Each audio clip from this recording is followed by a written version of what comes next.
Hey guys, welcome back to my YouTube channel. Today I will show you how to activate dark mode feature from your Gmail mobile application. And this feature almost rolling out for all Android mobile devices. But if you are a iOS user, don't worry about it. This update is also available for iOS because these Gmail app settings are common for all devices. So anyway, let's get started. First of all, check it you're using the latest version of Gmail app or not. Once you check it,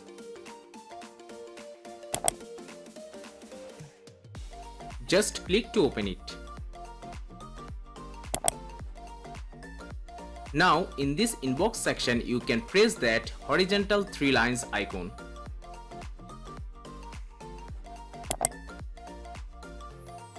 And one sliding windows is opening, so just scroll down. And then go to setting.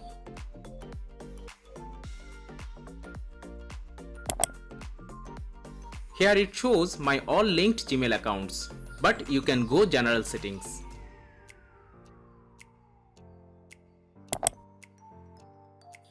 And finally I get this option called theme, so just click to open it. If you want to get dark mode, just select dark option and the second one. Finally, you can see, now my Gmail app dark mode is ready to use. So same way you can do this process on your iOS device. Thanks for watching my video. Bye bye.